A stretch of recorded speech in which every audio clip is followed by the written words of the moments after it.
नमस्कार, मैं हूं मसूद और आप देख रहे हैं KTV यूपी। दोस्तों, लालता के साम्राज्य को अगर किसी ने ढहाने का काम किया है तो वो है वीरेंद्र यादव। वीरेंद्र यादव कौन है आप सबको पता चल गया होगा। अगर जिसे नहीं पता तो मैं बता दूं कि वीरेंद्र यादव जो है वो कबरुद्दीनपुर गांव के प्रधान है और लगातार अनुराग के मामले में लगे हुए हैं।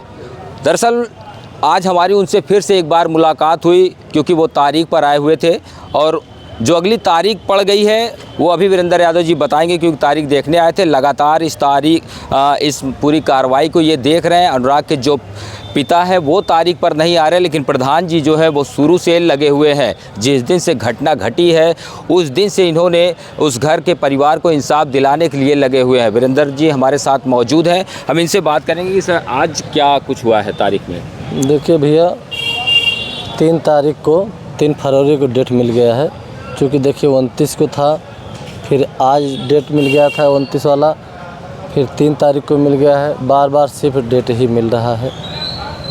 और हम तो गए थे अंदर, वो महिला बाबू थे, उनसे पूछे भी तो कहें भैया 3 को डेट मिल गया है और देखिए प्रस्ताव आ गया है, इसी कारण जो है 3 को मिल गया। हमको चलिए अच्छा ठीक बा।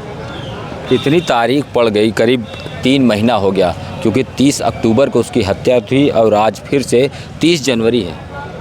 देखिए सिर्फ जब हम आते हैं तो डेट ही मिलता है जी, और कोई उस पर कार्रवाई नहीं हो रही है। अगर कोई कार्रवाई नहीं हो रही है तो हम समझ लीजिए कि बहुत अगर कोर्ट में से निकलते हैं तो हमें बहुत कष्ट होती है कि हम क्या चल के क्या पूरे भारत को, पूरे विश्व को क्या जवाब देंगे। आपके चैनल से भी सब जान जाते हैं कि क्या हुआ, लेकिन फ़ोन करके भी सब पूछते हैं कि प्रधान जी कब घर गिरेगा, कब मकान गिरेगा। हमें तो शांति मिली एक चीज़ से कि जो उसका वो 40 साल से चक्रोड़ जोता था उसको आप पटवा दिए, उसका स्कूल का ज़मीन निकलवा दिए। हमारे पूरे विश्व बात कर रहे हैं भैया कि बार बार फ़ोन आता है। समझ लीजिए कि सबको उस चक्रोड़ से, उस स्कूल के निकलने से बड़ी शांति है, लेकिन सबका ये भी आवाज़ है कि वो मकान गिरना चाहिए। निश्चित ही क्योंकि आपने एक बड़ी कार्रवाई कराई जो करीब 40 साल से जो है लालता का उस पर कब्जा था और किसी की हिम्मत नहीं हो रही थी कि उस पर जाके एक फावड़ा मार सके या ये कह सके कि हमको अपना खेत जोतना है और हमको जाने दीजिए। रास्ता भी नहीं देता था वो किसी को। देखिए एक ट्यूबवेल बनवाया है जी, 1.5 हाथ समझ लीजिए वो चक्रोड़ में बनवाया है, टंकी और अपना मकान जो रूम बनवाया है ट्यूबवेल के लिए। हमारी गाड़ी भी फंस गई थी। इतना वो लालची था सरकारी ज़मीन के लेकर कि समझ रहा था कि वो मेरे नाम की ज़मीन है, हमारे बाप की ज़मीन है, वो इस तरीके से समझ रहा है। लेकिन एक चीज़ आपसे बता दें, जो तारीख वाली बात है कि हम लोगों को भी अधिकार है सरकारी ज़मीन पे। हम लोग भी जैसे जो भी कब्जा किया है हम लोग भी हटाने का अधिकार है हम लोगों का। क्योंकि हम लोगों का भी जैसे सदस्य हैं, हम लोग बैठक करके सहमति बना के कार्रवाई में लिख के हम लोग भी गिरवा के हटवा सकते हैं। क्योंकि किस तरीके क्या प्रक्रिया पूरी है? देखिए उसमें पूरा प्रक्रिया ये है कि हम लोग एक बैठक करके एक सहमति कार्रवाई लिख के उसमें तमाम लोगों से अपना सहमति बना के साइन करा के, सदस्यों का साइन, प्रधान का साइन, उसके बाद उसमें समझ लीजिए कि अधिकारी को भी कुछ उसमें होगा साइन, बताएंगे हम। लेकिन वो कार्रवाई के लिए अब हम अपना कदम बढ़ा दिए हैं, अब बढ़ाएंगे। हम देख रहे हैं कि शासन प्रशासन इसमें काफ़ी हिल्ला-हिलवारी कर रही है। ये जान लीजिए कि इतना तारीख पड़ गई, पूरा विश्व ये जान रहा है कितनी तारीख पड़ गई है। गिराने की हमें ज़रूरत नहीं है, सबको मालूम है, लेकिन इसमें कोई निर्णय नहीं मिल रहा है। तो अगर ऐसे ही निर्णय नहीं मिलेगा तो हम अपना कदम बढ़ाएंगे। और उस मकान के आपके चैनल पे माध्यम से हम सबको बता भी रहे हैं कि वो मकान गिरना तय है 1000%। क्योंकि वो जब तक नहीं गिरेगा तब तक हमें भी नहीं शांति, हमारे पूरे विश्व को नहीं शांति है कि सबका निगाहें टिकी है कि वो मकान कब गिरे। नहीं, अभी तो प्रशासन अपनी कार्रवाई कर ही रहा है, तारीख पे तारीख दे रहा है, कोई निर्णय भी उसने नहीं लिया है, तो आप कैसे ले लेंगे? देखिए हम लोगों का भी अधिकार होता है। तो तारीख से मतलब हम लोग मतलब है 1, 2, 3, 4 तारीख देख ले रहे हैं। चूँकि आज शासन प्रशासन का अगोरते अगोरते इतना दिन बीत गया, आज 3 महीना बीत गया, लेकिन कोई कार्रवाई नहीं हुआ। हम लोग सिर्फ चक्कर काटे कोर्ट का और कोई मतलब नहीं निकला। इसके वजह से हम अपने उच्च अधिकारी से भी समझे हैं और ये जान लीजिए कि अच्छे अधिकारी से IAS PCS रैंक के अधिकारी से हम समझे हैं ये चीज़ों को कि ये कार्रवाई अगर हम करेंगे, अपना कदम उठाएंगे तो इसमें होगा क्या। तो हर चीज़ हमें अनुभव हो गया है। उसमें लालता के रिश्तेदार हों, चाहे लालता के परिवार हों, उनके लालता वो हों, चाहे जो हो, इसमें कहाँ तक जा सकती हैं और क्या होगा। हर चीज़ हम समझ के बैठ गए हैं। इस कदम को हम अपना कदम बढ़ाएंगे। सिर्फ हमारा यही एक निवेदन है कि जैसे जो नियम से है, चाहे शासन प्रशासन हो, चाहे जो हो, वो नियम से ही हमें चलना है और हमारे साथ भी शासन प्रशासन नियम से ही काम करे, क्योंकि उस पर हमारा कदम उठना तय है। अगर हम जो कह दिए हैं तो हम पाछे नहीं हटेंगे, उस कदम को हम अपना बढ़ाएंगे, क्योंकि हम देख रहे हैं कि हमारे साथ विश्व है।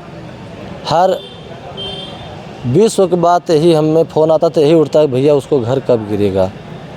यही कहते हैं कि भैया कुछ भी अगर आपको होगा तो हम लोग एक नहीं कई करोड़ वहाँ जुड़ जाएंगे और समझ में आ जाएगा कि लालता की औकात कितनी है। कौन कहता है ये सब बातें? ये बातें देशों विदेशों से फ़ोन आता है। मतलब फ़ोन आता है हमारे पूरे प्रदेश, पूरे भारत से फ़ोन आता है। सब ये कहते हैं कि प्रधान जी आप न्याय की लड़ाई लड़ रहे हैं, आप पाछे मत हटना और साथ देना उस परिवार को, और आप ही पे निगाह टिकी है और हम लोग आपके साथ हैं।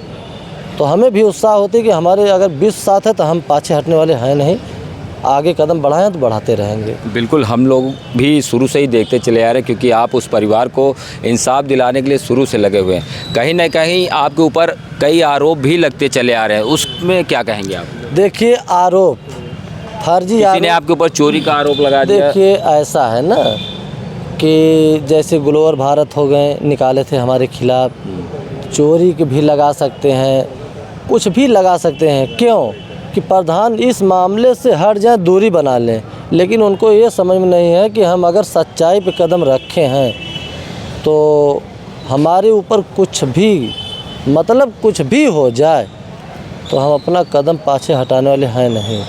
अगर बढ़ गया है तो समझ लीजिए वो पीछे नहीं होगा किसी भी कीमत पर। आप इतना बड़ा कदम उठाए कि किसी प्रधान की हिम्मत नहीं हुई कि लालता से भिड़ सके या उसके साम्राज्य को हिला सके या उसके खेत में जाके फावड़ा मार सके, लेकिन आपने वहाँ पर काम भी लगवा दिया। और अगली रणनीति आपकी क्या है, क्योंकि अभी उसके और भी कई सारे जो है, देखिए हम उसका सब खंगाल डालेंगे जी।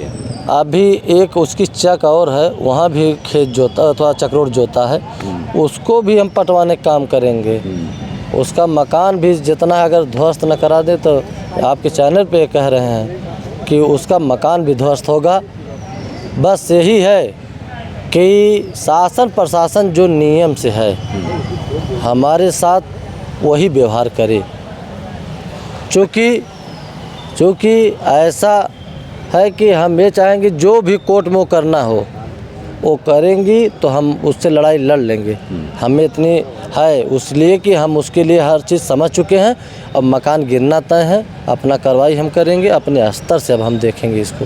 नहीं, आपके साथ तो पूरी जनता है, पूरी दुनिया लगी हुई है, लेकिन कहीं ना कहीं ये भी बात उठता है क्योंकि आपको भी सुरक्षा की ज़रूरत है, सुरक्षा की ज़रूरत पड़ेगी, क्योंकि लालता जैसा हत्यारा जो है वो कुछ भी कर सकता है। एसपी से मुलाकात हुई आपकी? देखिए, हम अपना प्रार्थना पत्र लिखवाए थे, लेकिन उस दिन 25 को आए तो उस दिन 26 जनवरी थी। झंडा रोहड़ जगह जगह पे भी होना था, पुलिस लाइन होनी थी, इसके कारण वो हमारे कप्तान साहब नहीं बैठे।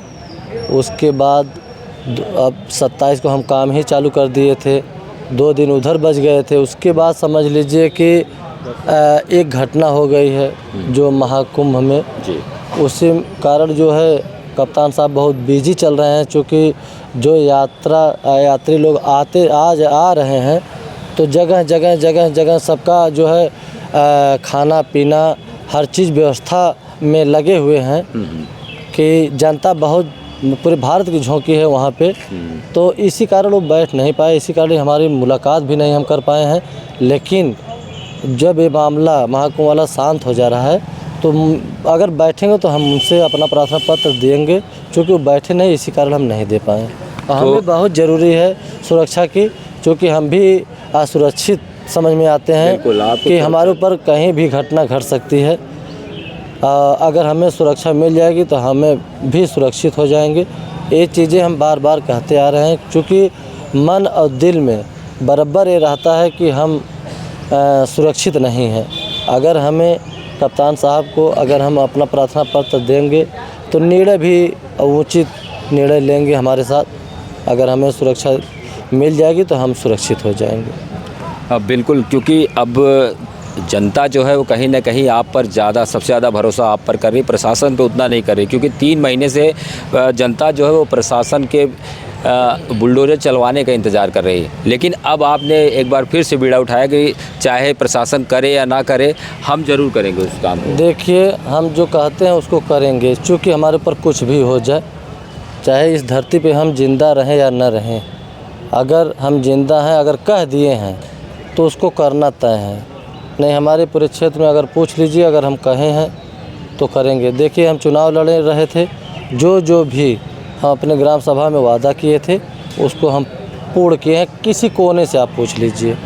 तो कब तक माना जाए, क्योंकि अभी तो अगली तारीख फिर 3 फरवरी पड़ गई है। अभी 1, 2, 3, 4 तारीख हम देखेंगे जी, क्योंकि हम भी अपना पूरा तैयारी कर लें। उसके बाद तब हम यहाँ तारीख देखने थोड़ी आएंगे, तब अपना काम हम शुरू कर देंगे। मतलब ये माना जाए कि जो लालता का मकान है जिसकी वजह से इतनी बड़ी घटना घटी, उस पर बुलडोज़र चलना तय है। एकदम 1000% गिरना तय है और चलना तय है, चलेगा। ये जान लीजिए कि हम ठान लिए हैं कि वो गिरना तय है और गिरेगा, ये मेरा वादा है। बिल्कुल, बहुत बहुत धन्यवाद।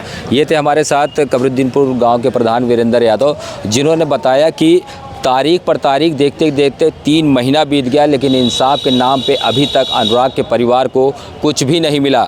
उन्होंने अब ये प्रण कर लिया है, ये वादा कर लिया है कि अगर 1 से 2 तारीख के अंदर अगर प्रशासन अपनी कार्रवाई, कोई बड़ी कार्रवाई नहीं करता, तो आने वाले समय में हम तारीख देखने नहीं आएंगे, बल्कि उस मकान को गिराने की तैयारी करेंगे। फिलहाल हमारे साथ आप बने रहिएगा, अगली तारीख जो आएगी उस पर हम आपको अपडेट लेकर आएंगे। क्या कुछ होगा आगे आपको दिखाते रहेंगे।